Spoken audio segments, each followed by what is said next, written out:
There we are.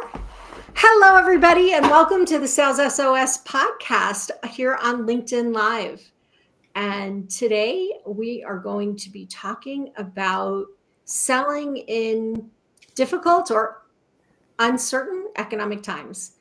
And right now we're going to do 4 podcasts during this time, and I'm going to start just sort of talking about what difficult economic times mean, and then we're going to jump right in. So are you guys ready? Right now we have 3 of us. We expect more of our crew to join us. I'm ready to go. Are you ready? Mike, are you ready? Always. Okay. Welcome to the Sales SOS podcast. I'm Liz Hyman, and today we're talking about selling in tough economic climates or even uncertain economic climates. I'm here with your Sales SOS podcast crew, Bryn Tillman and Mike Simmons. Hi.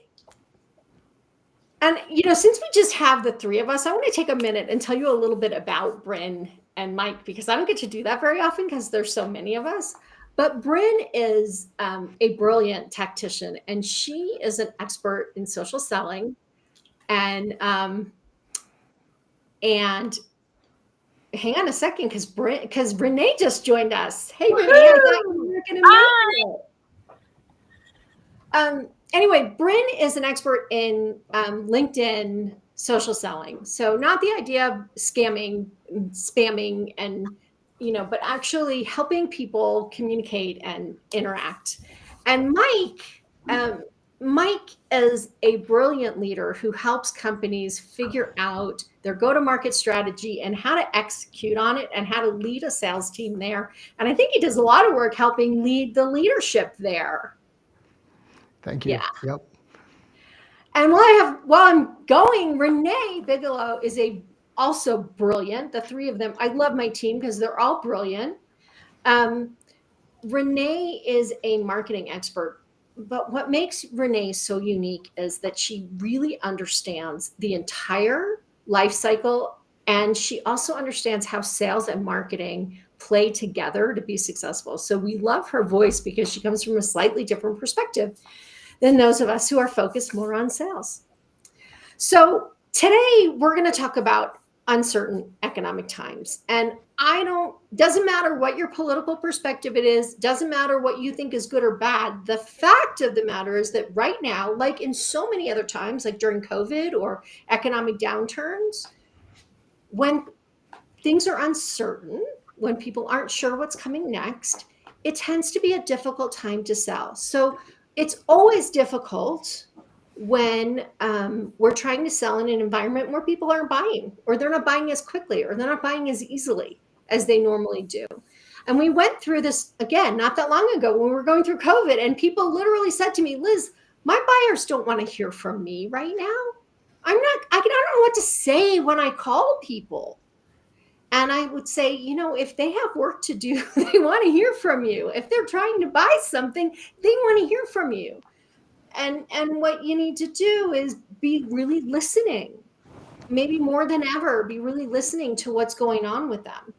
So I want to start this segment of selling in difficult or uncertain economic times. I want to start talking about mindset, because I think that is so important. Before we do anything else, we have to start and think about mindset. And one of my friends posted on LinkedIn today about salespeople who are saying things like, nobody's buying, I have the worst clients, nobody, it's a down market, I got the worst so-and-so has a much better territory, my territory is terrible and nobody's buying anything, right? It's really hard to sell with a mindset like that.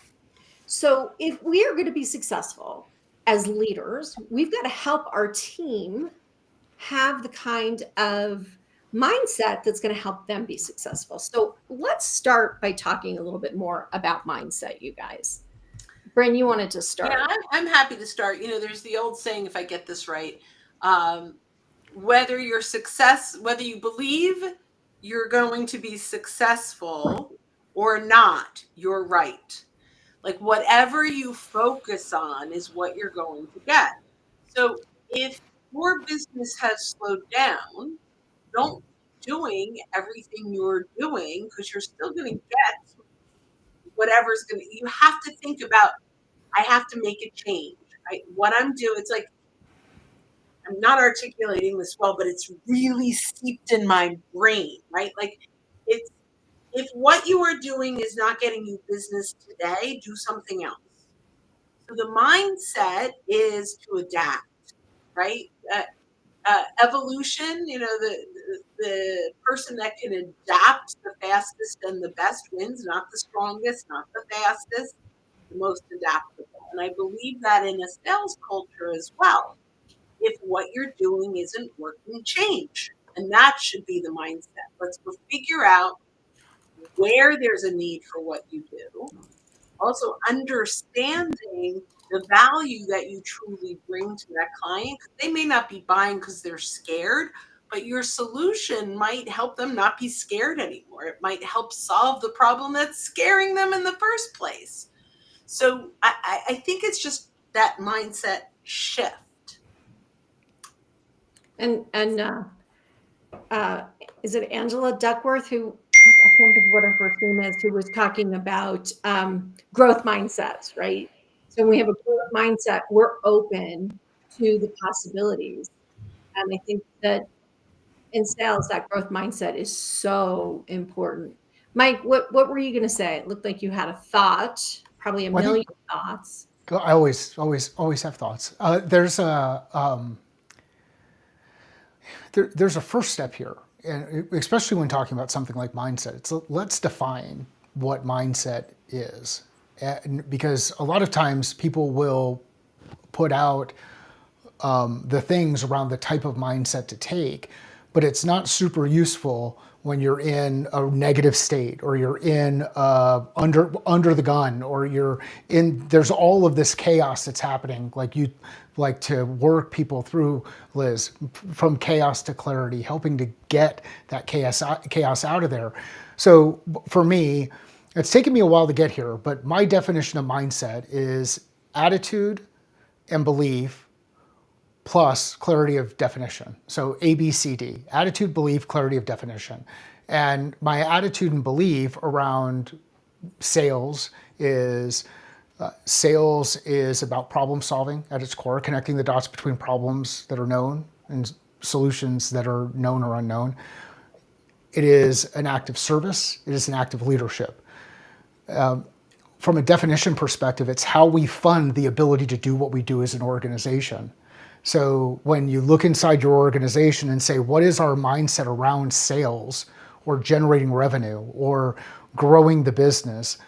Let's be really clear inside our companies before we just tell our teams to change their mindset or change their perspective or throw the rosy colored glasses on and think that everything is just, you're going to be able to manifest your way out of this thing. Now let's be super clear and follow the process, because the process works if you follow it. Yeah, I think that's really important. Renee, what are your thoughts? This is going to have a little bit of a marketing spin on it, but I think it's extremely applicable to the sales team because they are the most external facing. During times of disruption and volatility, people really seek calm. They respect calm. They gravitate toward it. So even if we are feeling some conflict internally in our mindset, finding a way to project proactive and calm is going to help in sales so much. It's going to help your brand in general. But it also is going to help in sales because it's just psychological. When everything is in disarray, we seek ports where it's safe harbor, right?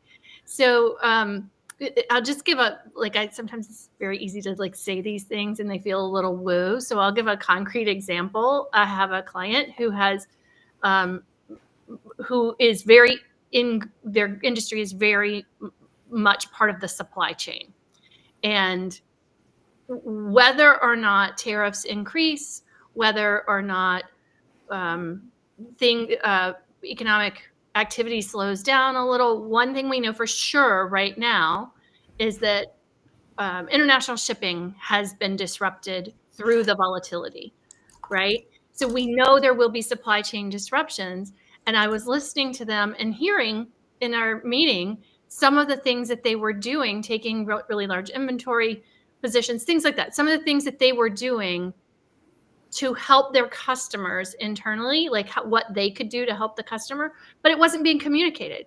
So I asked the CEO to write something proactively before we know exactly what those supply chain problems are, share his expertise of what they're doing for customers, and give that air cover to the sales team when they go to call on them, so that we've already projected that calm and proactive approach, so that hopefully when the sales team calls about an order, they can say, what are the inventory things that you're kind of helping me buffer with? What does that mean? If you've changed your ordering thresholds, what does that mean for me, right? Like, so there's something for them to talk about that is calm and proactive, instead of the sky is falling. Well, I think it's really important to really think about scarcity mindset, like being worried, being afraid, being in panic. That is all comes up from this perspective of scarcity. And when we get in that mindset and talk to our clients and we say things that make it sound like we're panicked and there's scarcity and we should worry, we may be thinking that that's going to encourage them to make a buying decision because, oh, we may not have it next month. But in fact, what it tells our clients is we are not in control. We are not feeling confident. We don't know what needs to be done to make sure that things keep going. So we call our clients with this panicked message of buy now before they run out or before the tariffs hit. You've got to do this. It's urgent. And that's not the right mindset or attitude to take, because it makes your clients panicky. Alternatively, if you say to them, hey, here's the reality, you guys, here's what's going on, and here's the timelines that we're expecting, and here are the ways that we can work together to support you around that. Here are the things that might be coming, right? Then our clients can make decisions. But I'm not saying buy now before it runs out. I'm saying, hey, we're expecting tariffs. They may not come. They might come. Here's the timeline when we think it's going to impact our pricing. Just to give you a heads up, it may not happen, but it might, right? That's the kind of conversation. So during COVID, I had a client and they were having trouble getting, they made gears. I don't know how to explain it, but they made gears for manufacturing centers. And anyway, they were worried about being able to get enough steel and prices going up. And I said, well, that's a great opportunity to call your clients and say, hey, here's what's going on. So I'm planning my purchases in advance to make sure I have enough steel to support, or enough metal to support my clients. So can we have a conversation about what you're expecting this year? Mm-hmm. So I can make a plan to be sure that when you're ready to order, you have it. And if you want to be sure that you have it, you can have, we can do some sort of a, pre-purchase or a down payment, or right. So we come in with a plan, not with a panic. And I think that's really important. So there's this mindset around how we communicate with our customers, and the mindset around how do we not go into a panic ourselves so that we can't comfortably sell. And I think going back, and I want to dig more into what Mike was saying, if we have a good process and we have good messaging and we understand our customers and we can think about what's going on with them right now and how we, as Bryn was saying, how we can help solve for some of the things that are going on, then having that conversation is a lot easier. But Mike, maybe you want to dig in a little bit more to how do you build a process? How do you build it out so your salespeople aren't panicked? How do you create a system that is recession proof or economic or supply chain or whatever proof? How do you start to do that? Yeah, I mean, this is going to sound like Covey, but design backward. then execute forward. You can start to get in, so begin with the end in mind, design backward, execute forward. You can think about the different things that happen so that the next thing happens almost automatically. And in times of pressure, in times of stress, think about times of stress, direction becomes much more important. Smaller steps become much more important. Once you start taking giant leaps, you create much more risk, not only for yourself, but for the people that are around you. So I don't know that I would use a time of chaos to create a process. What I would do though is I would take the process that we have and make sure that we're moving through it in the way that we say that we're moving through it, find out where things are getting stuck, and then identify potential adjustments that can help us get unstuck between, let's say, B and D. So maybe, or B and C, maybe it's B1, B.1, B.2, B.3 to get to C, where before we used to be able to go right from B to C. So just kind of work through that piece. And this requires clear communication among a team, open communication among the team, reducing assumptions among a team, which is really hard to do when you're in a stressful environment. Everybody has an idea of how to fix it, but only a handful of people are actually doing the work in the operating environment where that stuff happens. So those are some of the things that I would think about. The other thing I might do, and Liz has talked about this a couple of times in different economic environments that we've all experienced. I mean, just looking around the room, we've got a little bit of age behind us. We've been there for Y2K. We've been there through financial crisis. We've been there through COVID. We've been there through housing booms. We've been there through .com. We've been there through all of these things. And here's the reality.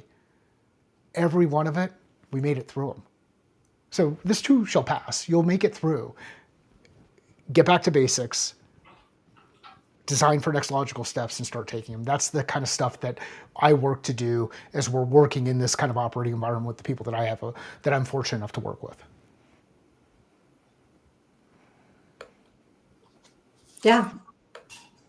Go ahead. That's awesome. I love hearing that. I just have a Friends episode in my head. Pivot, pivot, pivot. Sorry. And that was actually kind of the word in COVID, right? What's your pivot? But I love what you guys are saying, which is just go back to basics, like pivot back to the core. Like what? I think when you get there, you will have clarity and you can see which direction makes sense when you're back at the core. So I love that. Another big thing that two things I'll say. First of all, the more we project externally calm, it's a feedback loop. The more we will calm ourselves too. So there's that. But you mentioned the pivot in COVID, Bren. There's another thing that I think was very critical during COVID, and I think it's another thing. It's a great time for everybody to repeat this piece of the playbook, which is really talk to your customers, get in and understand how the disruption is affecting them, so that you understand what's going on and you can find new opportunities, or you can make shifts internally, or if you're going to have projections that you need to update, you'll be able to.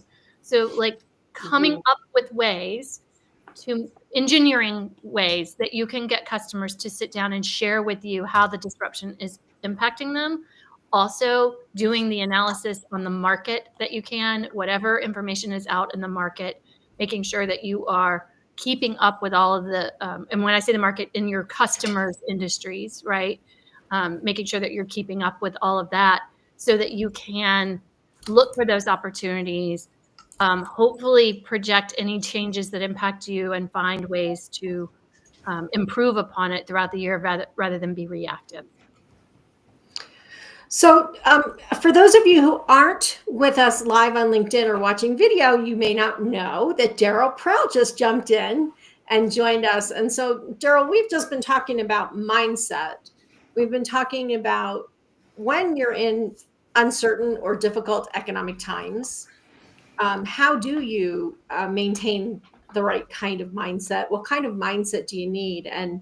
And Mike was talking about process and how we set up systems and process, and the better it is, the better we're able to weather difficult times. And was just talking about really communication, and we've talked a little bit about how do you communicate with your customer in a way that um, shows that you are calm and steady and not panicked and pushy because you're panicked. So I don't know if you have any thoughts about mindset when you're working in difficult time like a recession or uncertainty or COVID or any of those times. I have lots of thoughts. Some of them might even be good, but most of them probably not. Um, what's worked for me, because we've all been there, guys. We've all doubted ourselves. We've all like, oh, I can't do anything right. Is my job safe? Or is the company going to go belly up? It's interesting times, and not just at work, but also at home too, right? It goes both ways, because often the work, when you're having no success there, it comes home and follows you there. It's crazy. What I've learned over time is have faith in the process. So if you don't have a process, you're trying to get your mindset around, sometimes the best thing to do is make sure you implement a process, because then you actually feel like you're in control. Mindset's often a perceived loss of control, doubt that the outcome's going to happen for you. And if you do have a process, just follow it. Obviously optimize it. If something's not working, don't continue following it. But understand that structure is often the secret. If it worked for you before, it'll work for you again. Everybody goes in peaks and valleys. I'm full of cliches today, but I've just learned to not panic, catch my breath. If I have to get up, walk away, take a walk around the block, grab a coffee, mix it up a little bit, but just have faith in the process. So it's not earth-shattering, Liz, but that's what's worked for me. All right. Any last thoughts on mindset before we jump into our next topic? I think what I'm hearing is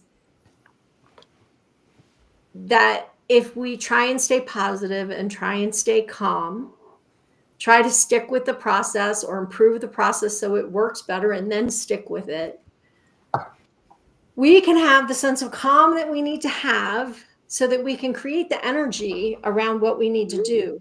I have one more thought as I'm saying that, is that one of the things that we do as human beings is when we react, when we react with worry or scarcity or fear, we start to create chemicals in our body, right? We start to create dopamine, or use up dopamine, or use up adrenaline, or create adrenaline, and there's all of these things that happen in our body. And if you use those up, being worried and negative and frantic, you don't have them to do the work of selling, right? You have to pump yourself up and get excited and be able to have those conversations and be in the right headspace. And if we've used up all those chemicals being worried, then physically it's hard for us to do the job we need to do as salespeople, communicating, being positive, looking for solutions, all the things that we really want to do to make the most of the relationships that are going to be deals, turn into deals. It looks like, Mike, you have a thought on that. I was just looking at our agenda for the next couple of ones because I didn't want to throw a thought in too early. So no thoughts right now. So what you're saying, Mike, is that you didn't have a thought. Actually, Daryl, what I'm doing is foreshadowing because my thought fits it's in the one teaser. of the other three topics we're covering. Tune in to the next episode to learn what Mike was thinking. That's what you call suspense.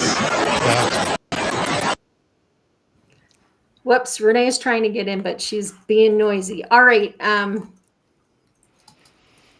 let's wrap up this episode. I think that the thing is, get into as positive a mindset as you can. And I have this thought as I'm saying this out loud is, when we get into these kinds of situations, we begin to panic about closing deals. And I have this deal out there. It's really important. I got to close this one. I got to close this one. And Bren, you have a way of talking about that I love. What does your customer feel? Bren always talks about. Oh, I have a lot of things that I talk about around scarcity. No, around having, what do you call it? Quota Positive breath. attitude. Oh no, that's not me. That's quoting Larry Levine, which is, Oh, is that Larry Levine? so it's not mine, but I do quote him in the prospects can smell commission breath even over Zoom. Commission breath. Yes. Yes. Yeah. So that's so funny. But yeah, I mean, the thing I just want to, because you did throw it back to me, I'm going to say, and I put it in chat, but for the podcast, scarcity thinking works against us in so many ways, right? Not only do they feel that you're panicking and that you need the sale versus you're really trying to help them, but now we start to focus on the wrong prospects. And saying no is we don't say no fast enough to get to more yeses. Where when we have a full pipeline and we don't have the scarcity mindset, we can let things go that are not a perfect fit. So I think that's another piece of the mindset. Even if you don't have an abundant pipeline, act as if you do. You still have to build it, but act like don't get into I need this sale. Just, I need to help people. I need to solve problems and talk. Maybe you need to talk to more people. But if you go, I have to make this sale, you won't. Great. Thank you. Let's take this into the next conversation. Mike, can this wait for the next podcast? All right. Thanks for joining us as we were talking about winning mindset in tough economic times. And in our next session, we're going to talk about navigating sales, a little bit more into the details of what we need to do. And we'll see you in that next episode. Okay. You ready? Hang on just a second. Should I bring Renee in? There she is. Well, I just have a black screen for Renee. Maybe she's got a bad mindset. Do you think that it's... No, not Renee. No. I think Renee is out there working.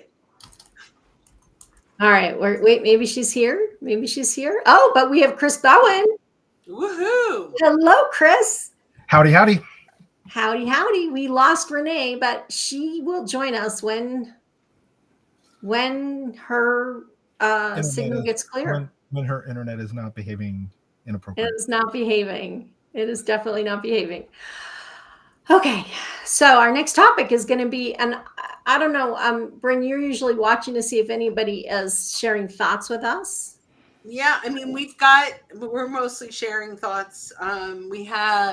It's mostly us in chat, but we do have 7 people right now on your live, but I shared it on mine and there are 3 over there and there's a bunch on Facebook. So, but I have one phone and I'm jumping back and forth. So if you guys have thoughts, if you're out in the audience and you're listening and you have thoughts, we'd love to hear them. So share them with us. And we're going to jump into our next podcast. So we were just talking about a winning mindset. Now we're going to talk about navigating sales in a down market, even though it's not a down market yet, but let's just dive in.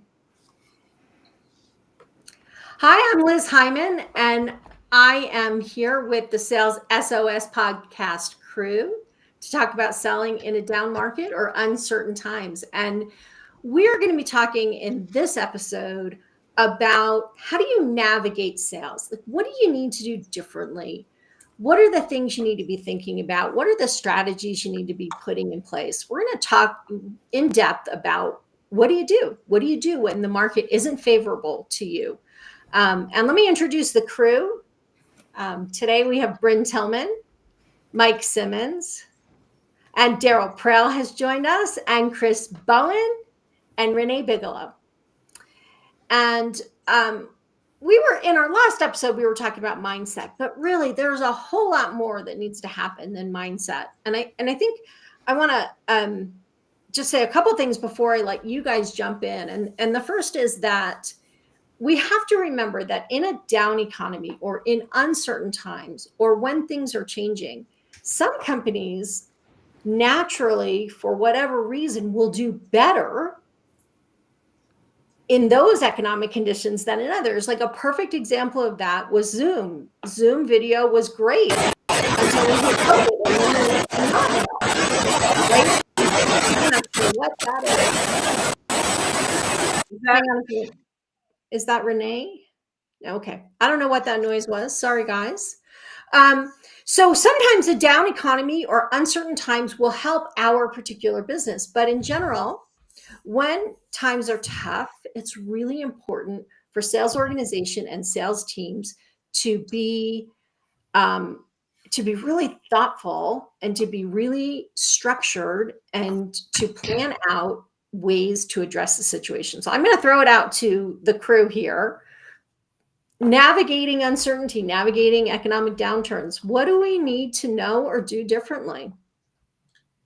Go ahead, Bryn. Yeah, I'm happy to. So I think the first thing we have to do is truly get some empathy, right? We've got to understand it's not just about that I'm having a hard time at work, or I'm not making my commissions, or I'm not selling. How is this affecting your client? So I think having that empathy has to be the very first thing. And that comes from active listening and understanding and detaching from your pain in those conversations, from your fear in those conversations, and just be aware of what they are facing in their uncertain economic climate, right? In their industry, in their company, especially if you're talking to business owners, because they are going to be often panicking the most versus someone that thinks they can get another job or they might go get another job. So that empathy, I think, is really important. And then there's just a few things that I think, I'm not going to go deep into each of them, but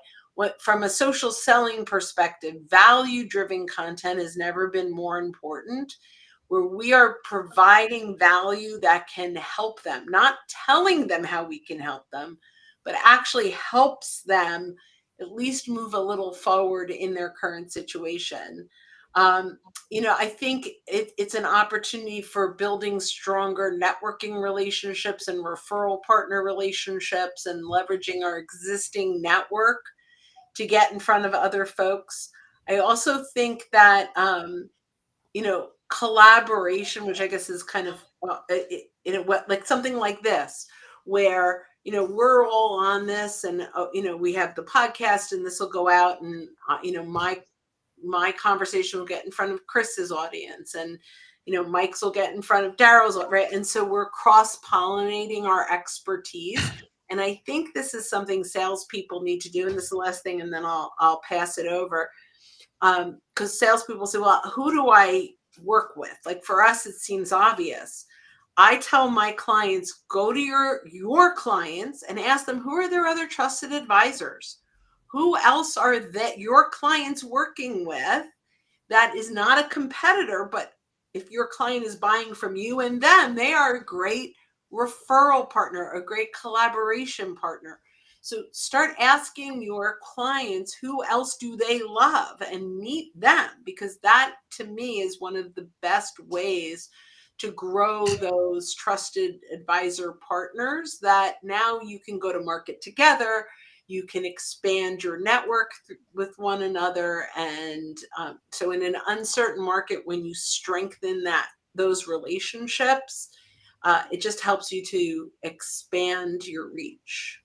So I want to stop for just a second and back up. So Bryn talked about 3 different kinds of ways to approach this. One is strategically, right? What are the strategic things that we need to do? And the one that she just mentioned was, let's leverage relationships that we already have. That's a strategic decision, right? Part of it was about communication. How do we communicate better when people maybe aren't paying attention as well?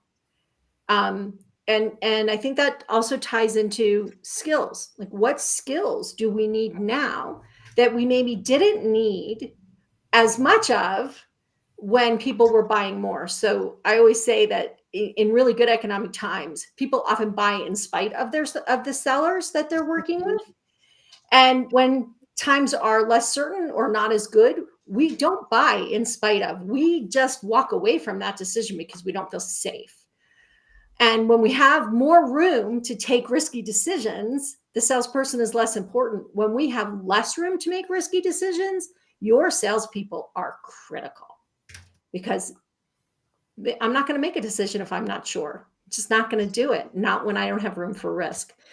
So let's talk about some of them. And I know there's a question over here, George. I see your question. Hang on just a minute and we will get to that. But let's talk about some of these different things. Let's talk about what kinds of strategies do we need to put in place to navigate difficult economic times. And then, and I would love to hear both the marketing and the sales perspective on this. And then let's dive into skill sets. Can we start with strategy? Sure. I think the first thing that you have to really understand is something you sort of alluded to at the beginning, Liz, is do you understand how the particular economic macro climate impacts your customer base? Do you actually understand whether it's positive or negative? Get to that place first. Then how does it impact them? And does it impact the area that you sell into? And then be able to start from that position. If you go from that sort of macro approach, then you can start to say, okay, well, what are the levers that we're able to push, pull, whatever, in this particular environment that's going to impact something that they're going to care about, right? As opposed to just going with maybe your standard approach or something like that. At least so I love that, because that's both strategic and tactical, right? So the strategic is, let's look at my clients. Which ones are going to need the kind of help I can provide them during this time? Which ones are going to be growing like crazy during this time? Which ones are going to be maybe contracting more? And if I can think about that, then I can start to get tactical about how I'm going to communicate with them about it. I love that, Chris. Look, Renee, we still have static. Hang on, Renee. We still have static when you're trying to talk to us. So are you saying that Renee is static? Is that what you're saying? What I'm saying is, when Renee speaks, I know. She's electric. She's electric. That's a much better way of saying it. I love it. I can jump in here while Renee tries to figure out her audio issues, if you want to, on some of the strategic stuff. That would be great. Yeah. So I have been blessed to have been through way too many down markets. The white hair, I think, came because of that and 2 kids and a wife. But that's another story. And here's what I know works. All right. Because it's hard. It's hard. It is hard. So, we just talked about mindset. Part of mindset applies to the answer I'm about to give a little bit. Mindset says in a down market, there's more than likely going to be tightening of the belt. So that means you're probably going to expect, maybe no massive wage increases. It might be maybe people who leave the company may not get replaced, that kind of stuff. So the first thing to understand is expect that. Now, in that, which can be scary, is opportunity, right? So here's the strategic part. Your customers are going through the exact same belt tightening and uncertainty, and they're looking for ways to save money. They're looking for ways to have bigger wins. So that's your opportunity. So let me give you some examples, all right? So number 1, the competitive steal. When times are good, we're just dealing with all the leads coming in, and we're just doing our follow-up. But when times are not as plentiful, shall we say, because of it's a recession, or call it what you will, go after the competition's customers. All right. They're just there for the picking, because if you can do what they've already got, but you can save them some money, they're going to go with you, especially if it's a SaaS industry. There's always renewals. So focus on the renewals. That's a great opportunity. Number 2, you can actually look at expanding into some adjacent markets. Don't get crazy. Don't go into huge markets that are not a bad fit, but just go into some slightly right beside you, really close. You just didn't do it before, because that could be a new opportunity for you. There could be a big untapped opportunity there. At least experiment with that. One of the things I will say as well, this is going to be a little counterintuitive because after what I just said is focus on your core ideal customer. Too often when times are good, we're taking any deal that comes in. All right. If you focus on the ones that you're really good at, you're a really good fit with, the sales cycle goes a lot better. All right. Another thing to consider, we talked about this a little bit already, is upsell your current customers. Actually, upsell the customers. So, in some companies, that is part and parcel of the sales rep's role. In other companies, that's broken out. So, if you're the opportunity, you can go new customers or you can expand, upsell. Upsell, that's an easy win. They already trust you. That's huge. Now, here's one that I've got a lot of ROI out of that nobody makes an effort to do. We all talk about it. Reach out to the customers you haven't talked to in forever, if ever, and just say, hey, how are you using our tool? How's it impacted you? Because from that, you're going to learn a couple things. You're going to learn there's some great applications, use cases that you haven't been offering to other prospects that might be a great fit. And now you've got a case study. You can say, I can introduce you to Sally, and she'll tell you how they're doing that. That's number one.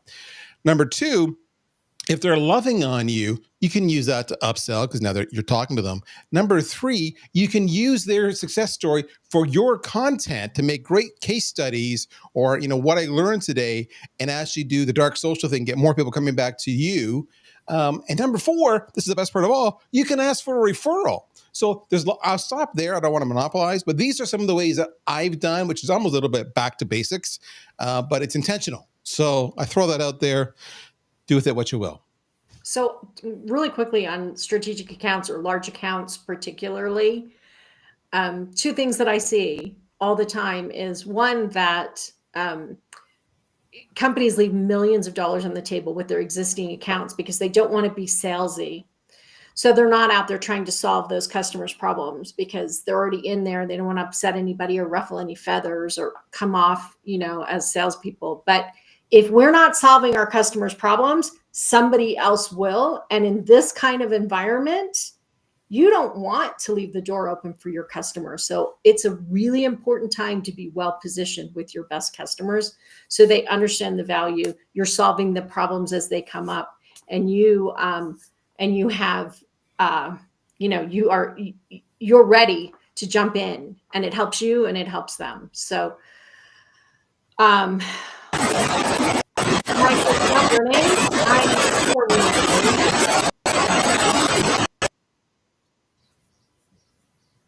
it's just not working. All right. I don't know, Renee, if you want to, she just jumped out again to see if she could get back in without so much noise. Okay. So Mike, do you want to jump in? Sure. Renee is stressed right now. She's like, she's so much she wants to say. And she's running into the technical stuff. We've all been there. Just like this kind of stuff that we're running into, both with Daryl's white hair and the discussion about the importance of going back to basics. I think one of the other questions to ask internally, and think about it through this lens, there are certain things that you have control over. You do not have control over what your customers are doing. You have more control over the things that are happening inside your organization. So one of the things you have direct control over is your decision-making capability. Go back to your principles. What are your guiding principles inside your organization? How do you make decisions, and are you sticking to those in this time of uncertainty? In this time where people are getting distracted, in this time where people are working on taking chances. And one of my guiding principles is don't make your problem the customer's problem. Like, don't make our problem the customer's problem and try to transfer that over because we're behind on our numbers, or we need to get something done this month, or we need to do whatever. The word's been thrown out a couple of times today already. It's empathy. Empathize with the situation that they're running into, and be clear about decision-making criteria on your side, and be comfortable asking those questions around decision-making criteria on the customer's side. Like, what are their principles? What are they trying to work through? Where are they focusing their time, energy, and attention? They'll remember the presence that you have in that operating environment if you're there to continue to support them and help them work through it, they will also not forget if you make it all about you. Yeah. And if you don't feel like you can be empathetic, try being compassionate. You don't have to understand where they're coming from to know that they are having a problem. So at least recognize that even if you don't understand it, you can be compassionate about the fact that maybe their company isn't making a decision to buy this right now and it's making their life miserable. Putting pressure on them doesn't help them. Figure out how you can help them get what they need and want. Mike, you said something else I wanted to comment on, but I can't remember what it was. Okay, so we're navigating rough waters, right? That's what we're doing right now. How do we get through this? What else can we do as a company, as sales leaders, as salespeople to navigate rocky? So I have I have a little shortcut, and I love this, and I might get pushback, but I put a prompt in chat, and I use AI as my coach. I talk through things, I role play with it. And there's an objection handling prompt, which I'm a sales professional. I'm getting objections. You are a amazing sales coach that can help me overcome objections. Ask me the situation, and it's really about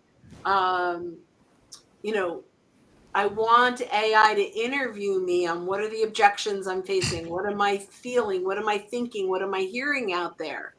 And it really can have a big impact on helping you work through how to handle some of these situations. I am kind of blown away at what it can come up with, but here's the thing, and this is the most important piece. Make sure you're training AI to interview you, not just answer blindly. Right? Ask me the questions about my client, about the situation, and give me some ideas, and then ask me if those ideas resonate with me. And if they don't, let's take another direction. Treat it as a conversation, and it really can help you. So, yeah. And it doesn't matter whether you're talking about, hey, help me with an objection, or hey, help me with messaging. What I'm saying isn't working. Like, you can use AI to help you bounce ideas back and forth. Just don't take what it says as necessarily fact or perfect. Take everything with a grain of salt and think about it. Like it's a peer. Not everything every one of your peers say you're going to agree with, right? But take it in and evaluate if it makes sense for you. Sorry. Okay, Renee, try it. Nope. Nope. So sorry, because she has got something to tell us and we're missing it. Do you want to type it into the chat? It's a great idea. Yeah, maybe in the live version of the chat on LinkedIn, Renee. Yeah, then everyone can add see some it. comments in there, and then we can kind of go back and forth there. One of the this is going to irritate people, but I'm me, and Go irritate us. So maybe the answer is less, not more. Like, not just keep adding new things to do during this period. Like, maybe it's eliminate the stuff that you need to do. Create this level of focus, like eliminate before you accelerate. Like, go through and remove all of the unnecessary so that you can focus time and energy on the things that matter most. Now, that's not a justification for you as a sales rep to say, hey, Mike said do less, or less is more. If you're not doing your work, get out and do your freaking work. Like, if you're not creating pipeline, do the activities that historically have created pipeline. If you're not developing pipeline, do the activities that historically have developed pipeline. Be a project manager. Be deliberate in the way that you present yourself. If you're just trying to throw stuff at the wall to see what sticks, you might be doing too much in that area. So let's do, reflect, iterate. Do, reflect, iterate. With a little bit of planning on the front. Is there a school you went to, Mike? You got like 1,000 cliches, and I just wanna I wanna learn Hold from on. you. Are Go they Devils. cliche? Are they cliches? Or if I'm the one who's saying them for the first time, then they might just be quotes. Okay, they're quotes. They're words of wisdom, pearls, I might say. Mike's words of wisdom. Yes. Sound bites. Actually, so short story. Neil deGrasse Tyson in I love Masterclass him. was absolutely phenomenal, and it was watching him share some of the issues that he ran into when he was being interviewed, and they would cut little pieces out where he said, "Look, get things down into sound bites." So I have focused, Daryl, for the last about 2.5 years on just nailing bits, like nailing quotes. So each of those things, I'm like one of those toys in the store where you pull the string back and that one thing comes up. Magic 8 Ball. You can call me whatever you want. But Yep. thanks, Daryl. Yep. I appreciate it. We just went through an election here in Canada, and it became a bit of a joke to what you're saying because the expression became verb the noun, which in other words was, axe the tax or afford the house, but that was verb the noun. So words of wisdom, you want to make it, soundbite, verb the noun. That's the trick. That's what I learned out of our election. But I love what you're saying there about actually doing less. And it's almost something that I was trying to allude to earlier where I was saying, you don't have as many leads. So now you can focus on your core ICP. You can call those customers that you didn't do before. And what I love is what Bryn is doing here with her examples. So you may not have had time to really master AI or to role play or to improve yourself by understanding how to respond. This is one more example. Her examples here are what Mike's talking about. Do a little less, invest in yourself, overcome the challenges you're facing. Brilliant advice. Verb the noun. So I want Renee to jump in, and 1 second, just before she does, I want to just say that this is the time to think about what are you doing that's not working, right? I get brought into clients all the time. We've been doing this all these years, Liz, and it's not working. This is a really good time to look at what's not working and start thinking about what might work better and start implementing that. If you're in a hole, stop digging, right? I did that just especially for you, Daryl. All right, Renee, try again. Better? Yay! Sorry. Okay, before you tell us, what was the problem? I think my house got hit by lightning. Oh, that'll do it to you. Oh, yeah. Or nearby. Maybe the poles nearby, the lines or something. Wow. Anyway, we have some severe weather going on. So while I was restarting, I wrote a couple of notes just so I could remember. Liz, you talked about this a little bit, but not the specific point with key accounts. And that is prioritize your risk. So for instance, I have had clients where 40% of their revenue might come from one customer, or maybe 20%, right? Maybe they really grew last year and all of a sudden you don't have the balance that you expected, or you lost some other key accounts and now you're out of balance. So really strategically prioritize your risk and figure out where you're most exposed and what you come up with a plan for what to do about it. You may need to really zero in on some of those key accounts that are very high risk for you. As far as dealing with customers and how you can help this in a time of volatility, not even just down, but in a time of volatility, because if your customers are blowing and growing, they also don't have time for change. And if it's a down market, they're very scared of change often, right? So it can go both ways. So I just say in a time of volatility, one is, and this is a little bit more of a marketing perspective, but one is shrink the change, right? Like, so I'll give the instance of a SaaS customer of mine, full array of features in the SaaS.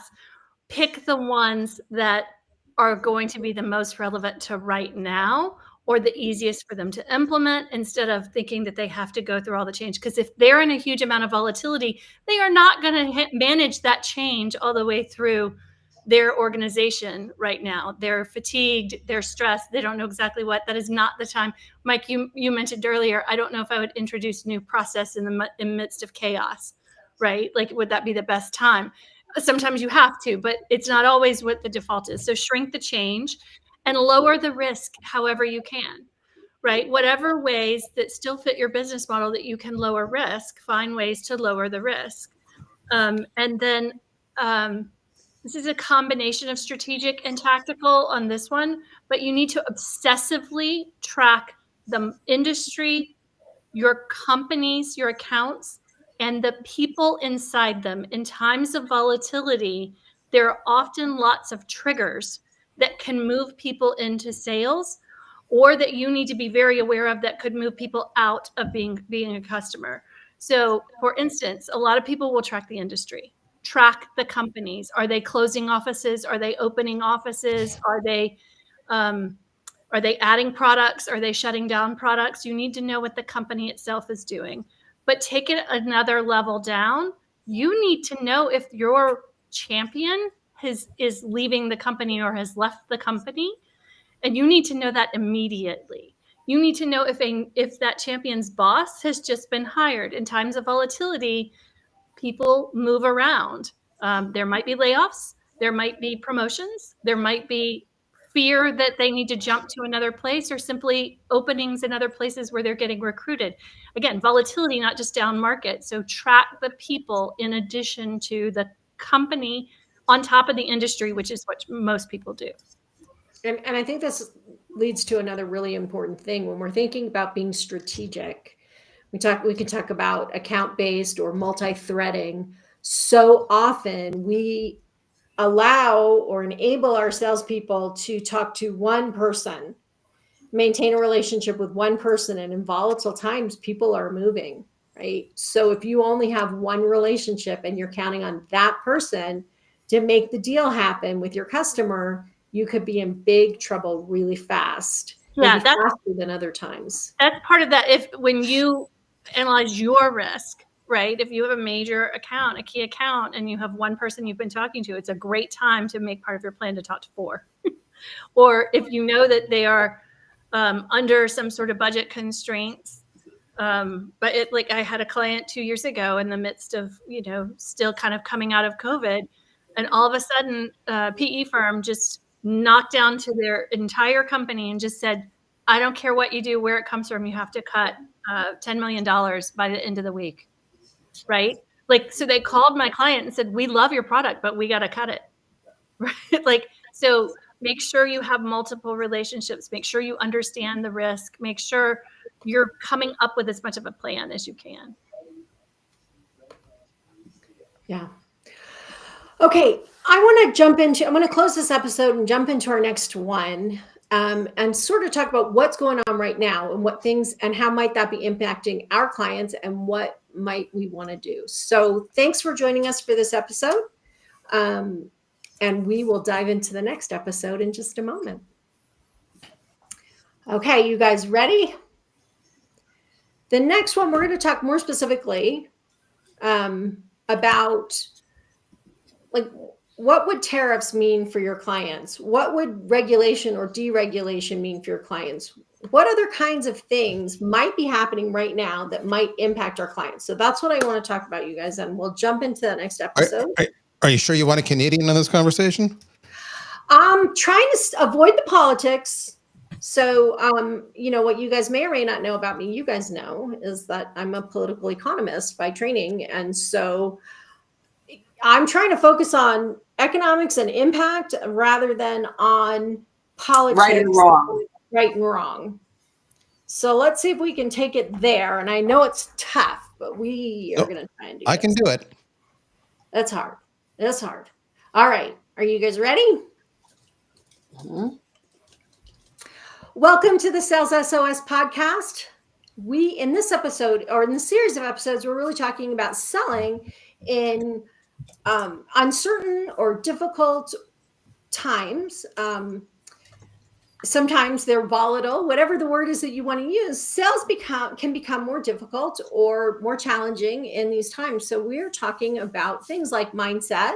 We've been talking about what you can do strategically and tactically to help improve your sales outcomes. And now I really want to talk about, let's think about, and again, I want to try to not be political as we're talking about this, but I want to talk about what's happening right now that might impact your customers. So, if we talk about tariffs, which are happening right now. What could that mean for some of our clients, and how do we help them through that? Or there's regulation and deregulation. There's, what other things are happening right now that might be impacting our clients that we should be thinking about, and how do we help them in this environment? So that's where I want to go. It may get political. We'll try not to get too political because I know everybody has different opinions about what's good or bad. We have Daryl, our Canadian, who has a different perspective. Or not. It might be the same. I suspect it might be the same, but I'll be able to give you the perspective. Think of me as a client, right? If you were trying to sell me and there are tariffs on my company, there are economic considerations and impacts, absolutely. But there's other considerations too, and we can get into that. So Yeah, get into that. Let's get into it. Let's get into it. So I know that one of the places I do a lot of work is Iowa. Interestingly enough, I live in Nevada. I grew up in New Jersey. I've always been coastal, and suddenly I'm in Iowa, and not living there, but just working there. And it's very interesting because three of the biggest companies in Iowa count on steel. Pella Windows, Vermeer, and John Deere are three huge economic drivers in that community, in that state. There are others, but those are three that I keep running into with my clients. And so, because there are tariffs being talked about or in place, possibly staying, possibly not, but companies like John Deere are they're thinking about how they can save money, right? So because they want to make sure that if they are impacted by tariffs, and they don't want to have to raise their prices too much. And I have not heard this from John Deere specifically, but this, as my economist background, this is what I start thinking. So, that's one thing, is when our clients are facing tariffs, they may be thinking about how do we cut other costs to lower the impact of tariffs. What other things might our customers be dealing with? Go ahead, Bren. So I don't have a lot on this topic, but the one thing that I'm going to say, and by the way, many of my clients are bankers, so that's full disclosure.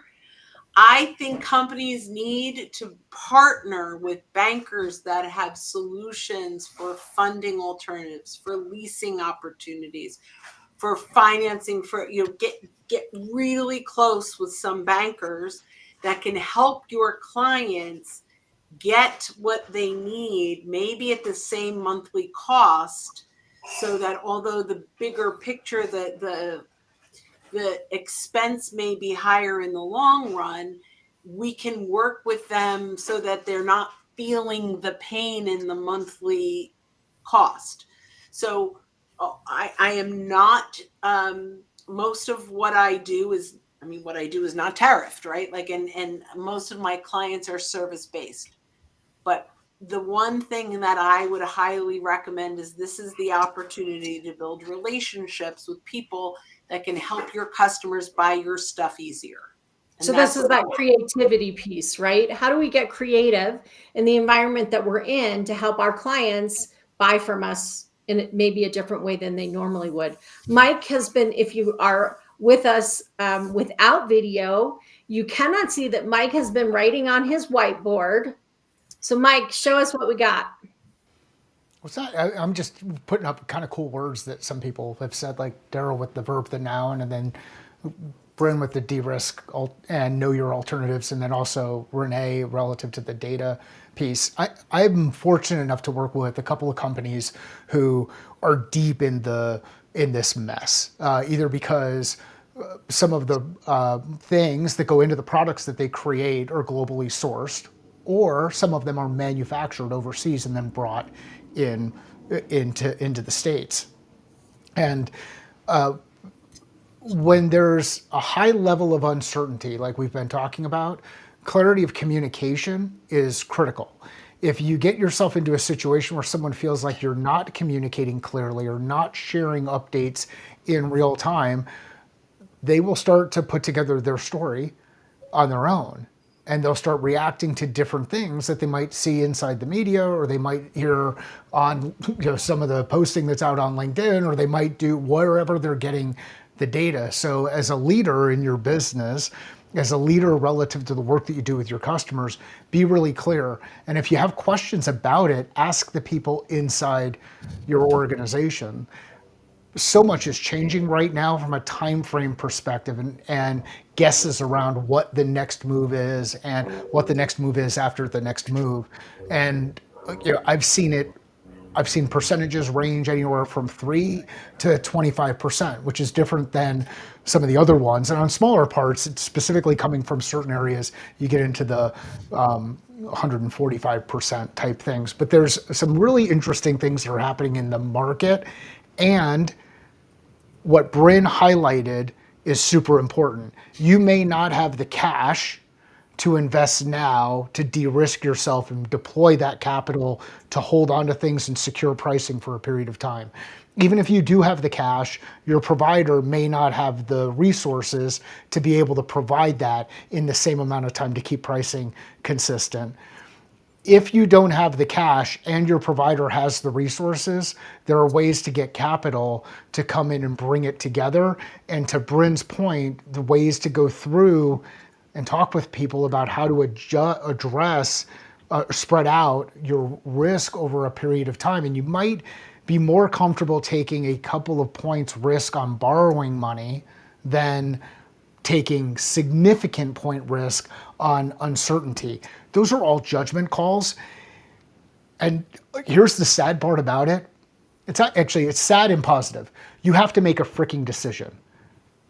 Have criteria to go make a decision. If you sit there and don't make a decision, in the great words of both William Shakespeare and Rush, you still have made a choice. So anyway, those are just some things to think about. And I'm fortunate to work in an environment where this has created a lot of uncertainty, a lot of confusion. And in some instances, I think some people are taking advantage of the situation, which is unfortunate. I mentioned in our first episode that we did today earlier that I do have a client who's very, very much a part of the supply chain. And the thing that I think is very interesting that a lot of people maybe haven't thought through for how this is going to impact their clients is we are still in a bit of a wait and see period where a lot of people, there's a 90-day pause. What happened during that time, though, was people withheld a lot of orders. And we are now at the end or past the inventory run of what they had from when they withheld, right? So we already have, this goes to what do we know right now, right? We already have fewer things, at least in the US, coming into the country, fewer ships, fewer things that got ordered, which will create a backlog on the back half of the year. So if you think about seasonality for your customers, if you think about if fourth quarter is incredibly important and we're going to have a backlog, what are things that you can do now? If you think about the global connectiveness of a lot of these things, my client pointed out they think their actual product is okay, but the packaging is very much at risk, right? So we're back to some of those same things that we encountered during COVID, where we really have to think through logistically and think through our seasonality, our customer seasonality and logistics, and find whatever ways that we can help and make sure that we're communicating whatever we can communicate. So if my client has these direct relationships with the manufacturers who understand more about what's going on with their own individual supply chain, they can aggregate that and make sure that we're creating cadence so that people understand and know. There are a lot of people who don't know that this has happened right now because it's just kind of starting to trickle in with this lower amount of freight hitting the ports. It's happening. I live in a major port city, so it's a big topic here. But it's Los Angeles is the port that's probably hitting the most, Seattle and Los Angeles. So I think there are things that we already know that we can certainly start planning for our customers and really thinking through how it impacts them. That seasonality piece, I think, is going to be key, because if we are dependent on numbers in a certain part of the year that hasn't happened, and it hits our customers, right? we already know this part is coming for the next 3 months because it'll take at least 3 months to sort of get back. For instance, I'll just mention one thing. The toy industry and the juvenile industry have basically said there's no way we can move faster. So if you knew that you were dependent on something with toys, they've already stated there will be shortages. Or juvenile, I mean like sippy cups and plastic bowls and like the things that you get for kids that you don't want to destroy your entire house, that you go through that little toddler period for. All of those things, they're going to be very hard to come by. So, if you had a customer that deals with young children as part of their target market, then this will impact them. I'll jump in. So, a couple things. Just for clarity, for those who don't know, because it can be a little confusing, the challenge of the tariff is basically it's a tax that the importer pays. So in the example that Renee just gave about packaging, maybe everything was made domestically in the US of A, but the packaging came from overseas. Well, you as an American company who are trying to sell this end product to your customer, you incur a cost for that packaging, but now that's gone up dramatically, and maybe China right now is 145%. So you need to have a conversation in your own organization so you understand how to answer this to your prospects. In other words, the customer your prospect is likely going to ask you to absorb that hit, the additional 140%, 5% component charge in that packaging. Are you going to hold your price at what's listed, your MSRP? Are you going to jack it up? I don't want you to jack it up. I don't want to absorb that tariff. But you want to pass it off as a company because you don't want to incur it yourself. It impacts your profit. So what's your company line? What's your boilerplate? Do you have an answer? That's the first part. So same applies to inventory shortages, which is what Renee was getting at. The ports are getting a little thin. So if I want that Barbie doll, as a wonderful example, but it's not on the shelves because everybody's gone through their current inventory and they're trying to wait out the tariffs, therefore there's nothing coming in the short term, but your customer wants it now, how are you going to answer that without annoying your customer, without picking them up? Those are things to think about. You need to have some company verbiage on that one. Now, where I'll add something interesting that a lot of people don't think about is when you're selling to international clients. Okay, so I'm Canadian. The US currently is tariffed Canada, like other countries. There's something you need to understand that you need to have an answer for. I'm not saying what the answer is, but you need to be aware of this to your international clients, is that those international clients are not necessarily going to be big fans of the USA. They like you. It's not a you thing. You're great. It's the country. So how are you going to handle that objection? And they're going to give it to you. They're going to say, I don't want to buy from you right now. I'm angry at your country. What's your verbiage for handling that? What's your solution if that international client says, I'm going to buy it from another vendor in a different country? How do you respond to that? Because that's how they're getting around the tariffs. All right.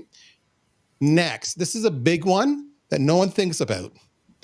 What are the public figures, typically the executives in your company, saying about the tariffs or about the political leadership of the USA?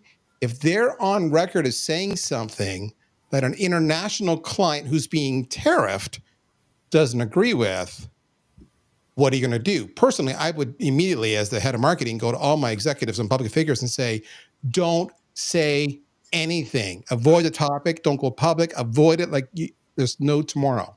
So those are some considerations that you need to think about. What's your response on holding the price or inventory shortages?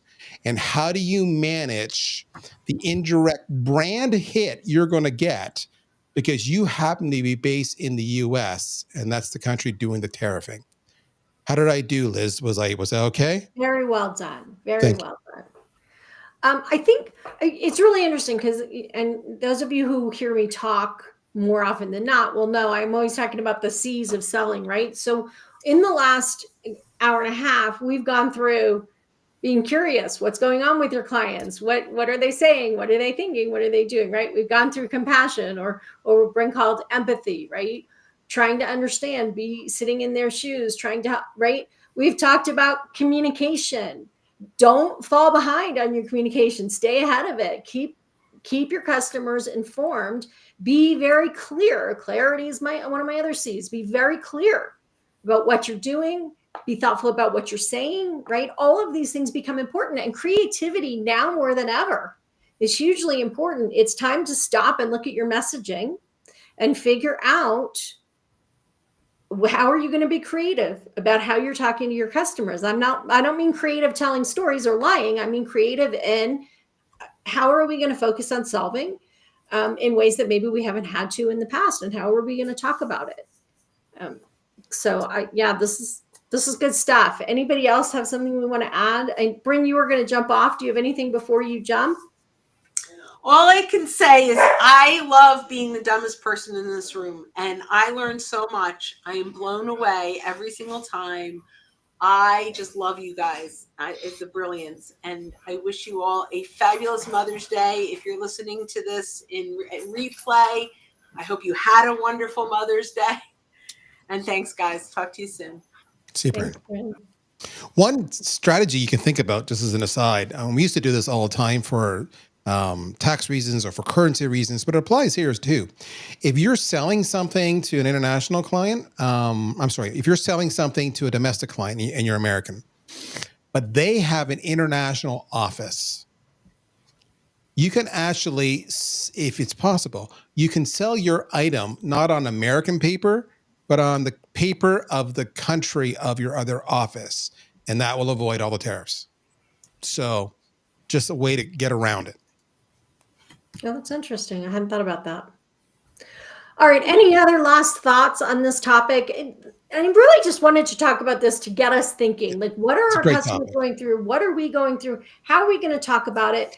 Regardless, again, of your political opinion about good or bad, here's the reality we're in. How do we leverage our strengths to overcome whatever difficulties we might come across? Liz, I think that. Oh, sorry. Go ahead. I was just going to say, I just wanted to build on what you talked about. With some notice, like we already kind of know some of the things that are going to happen in the back half of the year. With some notice, we need to start thinking about things like our sales and marketing materials that we know are going to need to change. We may not be ready to update them now, but we can certainly triage and make a list of what needs to get updated and what priorities, so that we aren't caught as short as we have from things like 9/11 or COVID or things like that, where they were instantaneous things. Now we have a little bit of a heads up. So kind of go back to that playbook. What did you have to update? You probably don't have the same people in place that you had back then, based on the stats of how many people moved around.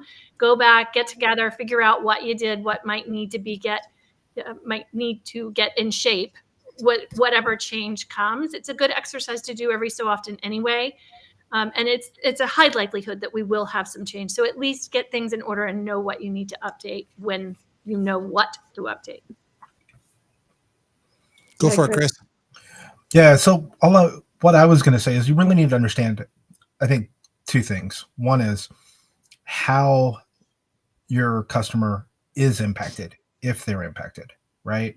But the other is probably a little bit more of a soft skill, listening to them, understanding how they feel about the tariffs, even if their industry is not impacted, because they might have a perspective on it, and you need to be aware of that, right? So I think it's just being a little bit more subtle in the way that you have to approach those types of things, because just because their industry isn't impacted doesn't mean that, hey, maybe their spouse or their child's industry or somebody else, so they have it coming from other areas that aren't directly related to them in their job. Building on what Chris just said, that's a great prompt there, sir.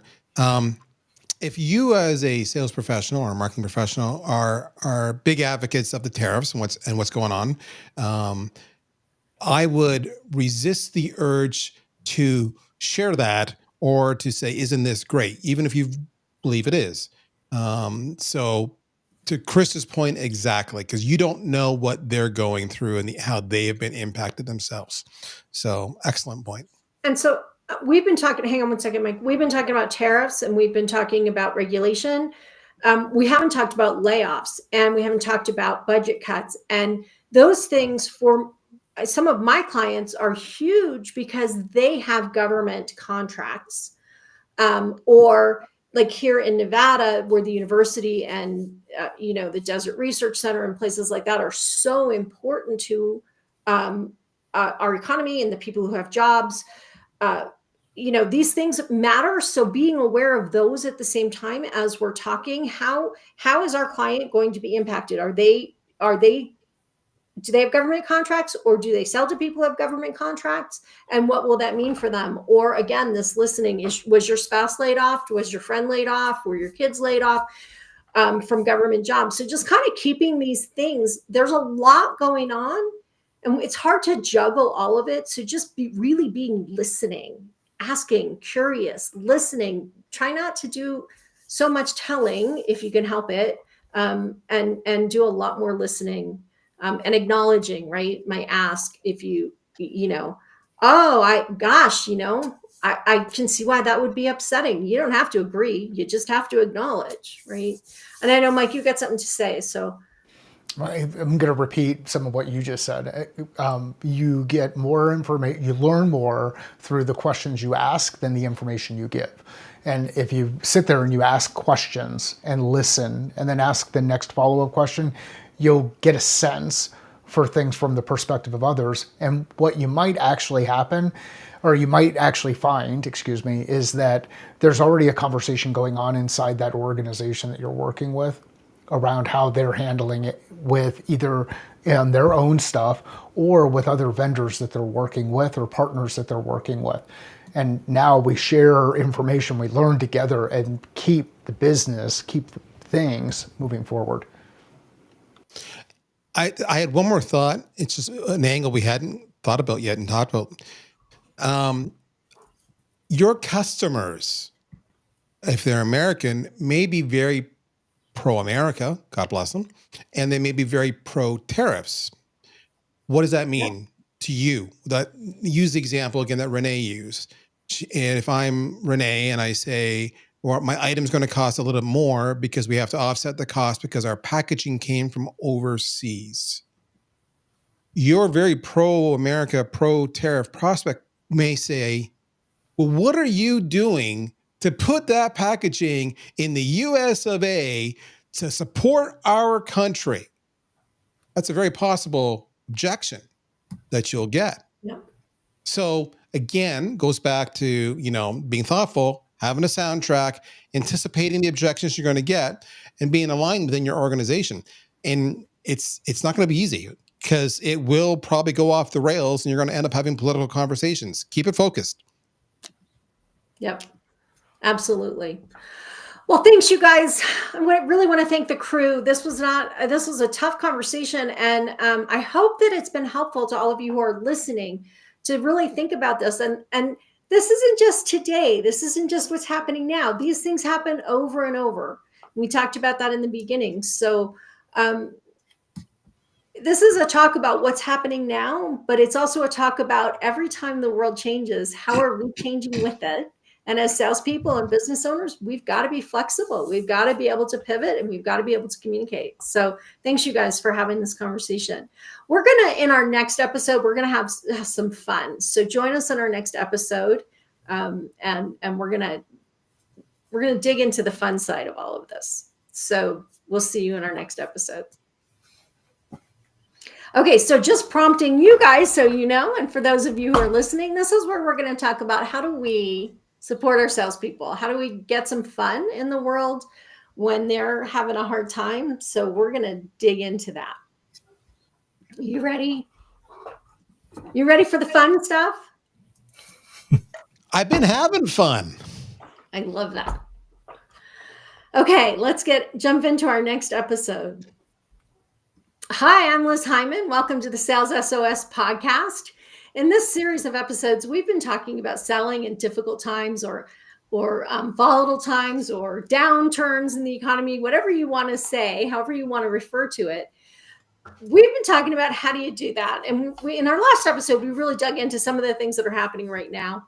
In this episode, I want to talk about our sales teams. And the tougher things are on our sales teams, the more is important it is that we as leaders are supporting them, creating fun, creating positivity, building an environment where they want to come to work, where they have someone who is there in a positive way when they're getting negative results or objections or people not communicating. So we're going to spend this time talking about that.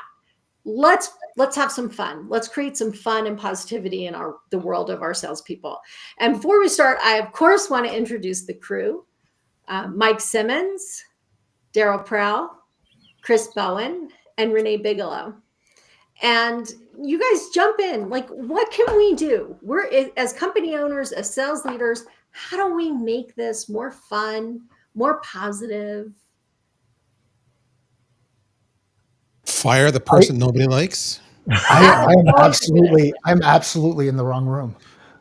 So I'm just going to sit back. I can ask questions. Liz, do you mind if I ask the questions?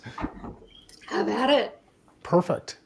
All right. So why would you fire the least liked person in the room, Daryl? Oh my gosh. I was being facetious, of course, when I was saying that. If the least liked person in the room is kicking ass and killing their number, as long as they're not disrupting the team dynamics, I wouldn't fire them. But there is something to be said for recognizing that there are some people that are disruptors, and not in a good way. And I think, letting the rest of the team know that you see it, you hear their concerns, and acting on it in one way, shape, or form. Maybe this sounds lame, but I've watched this. What I'm about to say, I've watched this have a positive impact on the team. If that really annoying person who misses quota all the time but still has a job, and the rest of your team still get crapped on for missing their numbers, but they're doing way better than this one person, it's time to pip this person. All right. And a lot of people, and maybe we won't get into the whole conversation around pro tip or anti pip. The whole point is let the rest of your team know that you hear them and you love everybody else, and you're going to call this person out and give them a chance to improve themselves, or eventually get rid of them and replace them with somebody better. That will have a dramatic effect on the team morale, believe it or not. And it sounds bad, but it will. Accountability can be a good thing. It can be a fun thing. Liz, what do you do for fun? Oh, well, I'm not a very fun person, actually. So you guys probably know that about me. I'm not much fun. So I really have to work at fun. I think there's a couple of things. I think one is, let's turn our coaching conversations around. We spend a lot of time as sales leaders, sales managers, harping on the negative. You didn't do that right. You didn't fill out your CRM. You didn't this, you didn't that. And I'm all about, let's get people doing the right thing. But let's focus our coaching on, what are you struggling with and how can I help you? I think that's like, let's be as positive as we can. Wow. What are you That sounds struggling like with a really is tough positive conversation. and fun? What? What are you struggling with is a fun discussion? You and I have different definitions of fun. Now I think I am in the right room. Like, but it's more the approach that we take, right? So instead I agree. Instead of the negativity, instead of the just constantly, let's brainstorm. Let's bring it to the team. Let's brainstorm it. Let's come up with some ideas. Let's have some fun while we're doing it. Throw it up on the whiteboard. Mike, get your whiteboard out. Let's do some brainstorming. Okay, when your customer says, hey, my boss just cut all expenditures 25%, is the objection I just got. All right, you guys, let's brainstorm it. Let's get creative, right? So instead of focusing on the negative, let's try and turn it around, have some fun, come up with some creative ways as a team to solve, instead of just focusing on nobody's buying, everybody's complaining, whatever. Like I said, I'm not much fun, but that's better than nothing. Actually, I think it's great. I mean, remember, we started with Pip, and then went. Which are always so much fun. I That's my favorite thing is a Pip. Go ahead, Renee. think I got to step in here for some fun. I got to Please. speak up. Yes, for fun. So I will say, one thing that's really important to remember, whatever type of volatility that you're going through, at the end, most of the time, a team is far more bonded and tighter and works better together, and they feel like kind of the survivors. So you have a chance to create this incredible bond, and you can have them remember it around the negatives, or you can have them remember how they survived with silver linings, right? So a few things that I'll add in. Culture really stands out. Like, really play up your culture, the culture you want to have, the values that you have. This is a time to really play that up. I think it's very important most of the time to try and do it in low budget ways. If you are preaching austerity in other ways, you can't, do frivolous spending around fun, but you probably should be budgeting a little bit towards fun. It could be games with donuts in the morning, right? Versus a catered lunch, because that's more austere. But making sure that you do set aside some sort of budget and really lean into culture. Another thing that I'll add to it for sales specifically is I have never, ever in my life seen a team, and I mean even amongst sports people, react positively to healthy competition like sales. There is an inherent desire to win inside of sales teams if it's healthy competition. So fun things, like if we really do need to get people doing CRM activity or whatever else, instead of chiding them in one-on-ones for what they didn't do, let's do contests and fun things and recognition, and make sure that we're making those things more public, right? Let's make sure that there's something fun in our sales meetings, especially if there's a lot of doom and gloom in the market. Like, there's no reason we can't kick off our sales meetings with a little bit of something fun. Otherwise, nobody. Something fun, Renee. This is what Mike is asking. What would that fun look like? I mean, I've done all sorts of things. I mean, I will tell you, the craziest thing I've ever seen is any sale that got to, as far as the craziest for motivation. Sales reps who made a tremendous amount of money had so much fun doing a balloon pop, where there was, somewhere between $10 and $100 in each balloon for every sale or every activity that they did or whatever, and going and popping the balloon. Like, literally, it became like this crazy thing. I've also done things where we took, like, whatever the show of the moment is. A few years ago, when it was Game of Thrones, we had like internal Game of Thrones and ordered a big cardboard iron throne, and the person who like did whatever for that week sat in the iron throne for the sales meeting, right? Like, there are all sorts of fun things that you can tie it into. If you have a big sales contest where somebody gets to go on a trip, which tends to be like the big thing, right, in most sales teams, having fun props and giving away little props associated with the big trip for activity on a weekly basis.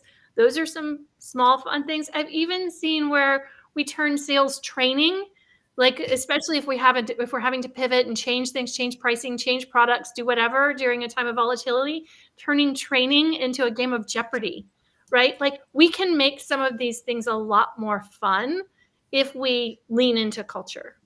So if my salespeople are all in different places, I can send them a mini Snickers bar for every single thing in the CRM that's up to date. I mean, it might work for me. I'm motivated by chocolate. I'm motivated by Snickers. So I wanted to say competition because I fully agree with you that is great. That is fun. The problem is, the reason I didn't do it is because we tend to do competitions during good times too. So maybe your point I'm hearing you say, though, is if you don't, because good times you're so busy, you forget it. Now is a great time to do it. Either way, I agree with your point. Reps and competitions go together. That's awesome. Now, Daryl, I will just say, I think the point is, if you stop because it's not good times, you're sending a worse signal. Oh, I agree with you. I think that's more the case. So if you do the fun things in the good times, stopping all of a sudden and not leaning into your culture. That's the big signal to me. I 1,000% agree. But if we want to have fun, I'm brainstorming because Mike is staring at me and I'm intimidated. I'm thinking we have some true, times are tough, so let's embrace it. All right, so let's have a contest to say, and maybe every rep submits it, and every week we pull a winner. It's a competition, like Renee, which is the stupidest question a customer ever asked. All right, and we can actually have those submitted from all of our calls, and we can share them on our meeting calls, and we can laugh and hear how they responded to them. Maybe play back some of the calls. That'd be great. You'd have the competition. How many dials did you do before you finally got an answer? Or how many dials did you do before you finally got an appointment? Whoever has the highest number wins, which is great because then even when you're having a bad day and no one's answering the phone, you're motivated to keep on doing it because, damn it, you want to win the prize for the most number.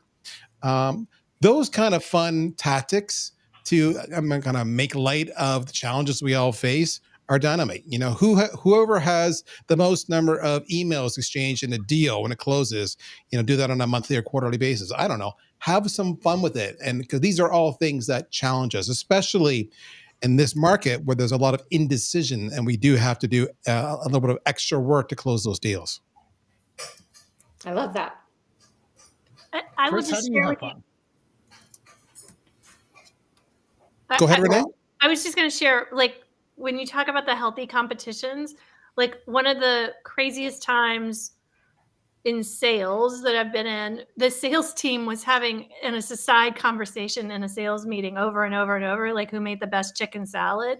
And we literally made a competition and set aside like a lunch, and like everybody brought in their chicken salad to compete or whatever. And that was the focus of conversation for 2 weeks instead of how horrible the market was or whatever else. So everybody make a hot sauce. I'll order in some wings and we'll taste each other's hot sauce, and the winner gets a date with Mike. Go ahead, Chris. Is that a reward? I don't know. I don't know. Not for me. No, really, your hot sauce is better. Trust me. Poor Mike. Poor Mike. Go, Chris. No respect.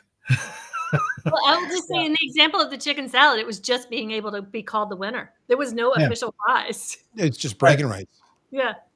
Okay. There's a couple of themes that have kind of moved through here. It's like, be consistent. Don't overreact to a situation. If you overreact to the situation, people will tell that there might be something else that they need to get worried about. And know your team as you go through it.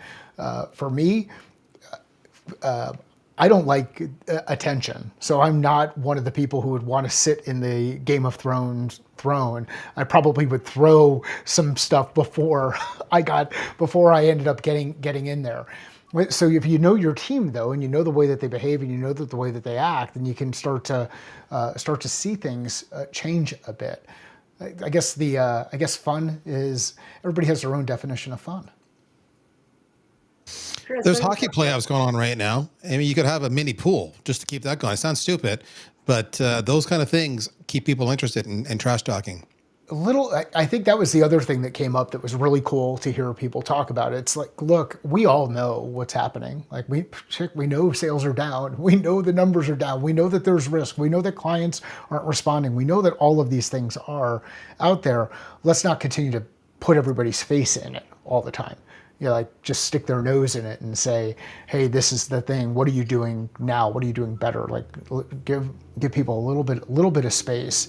And I think that whole view on finding a way to do some creative problem solving, work through a challenge, whether it's making the best chicken salad or making the best hot sauce or dealing with certain objections that come through, is actually pretty powerful too, because that can create a high level of engagement and get people rallying around the whole idea of, look, we're all in this together.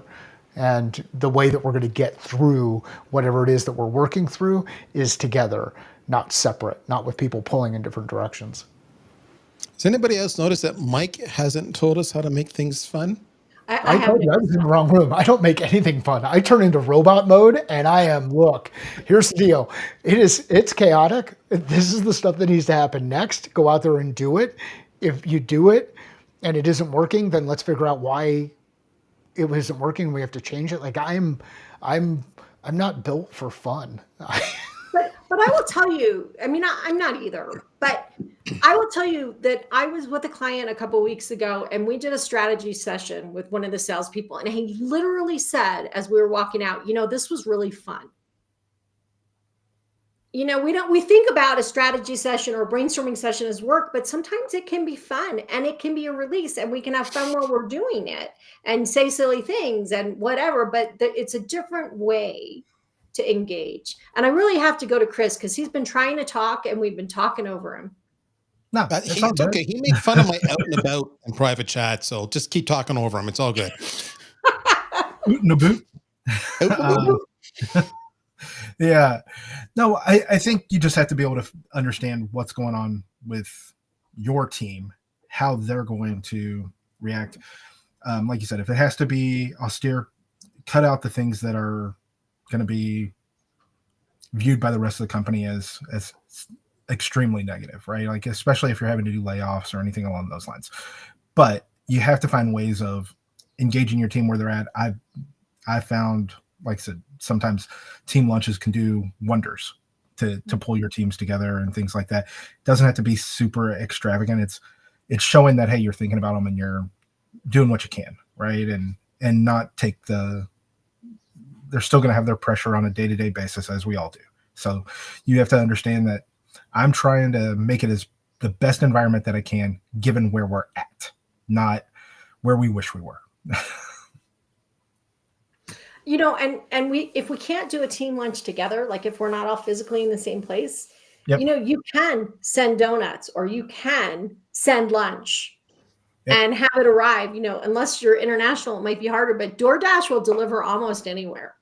Right. You can also have a group lunch, right? Like it is challenging sometimes with time zones, but if you're US, somebody can eat a little early and somebody can eat a little late, right? And you can have that time together, even virtually, where you sometimes I think the fun and a lot of the examples we gave is not us dictating fun, but making a space for fun and letting the team lead, right? That's where like another example is another one of my clients, the sales team ended Friday, like they would finish up with like a sales call on Friday afternoon, just kind of let, quick update on how the week went, blah, blah, blah, blah. And they would end with whiskey tastings after that meeting. It's essentially like 5 o'clock or almost 5 o'clock at that point. They did whiskey. Again, just make it a space to let the team lead in some of that fun too, and let people step up and into it because they can and will. And I don't know about you, but I've spent my whole life around salespeople. Literally, I grew up going to leader training sessions before I even knew what strategic selling was. And salespeople tend to be fun people. They may not all be fun, but there are fun salespeople in the room. Let them make the fun. Let them lead the fun because they will do it. If I were to recap a little bit on this topic of fun, what I heard us say is we open up talking about pip somebody, followed by having heart-to-hearts on why you're failing. Later on, we segue that is not what I said.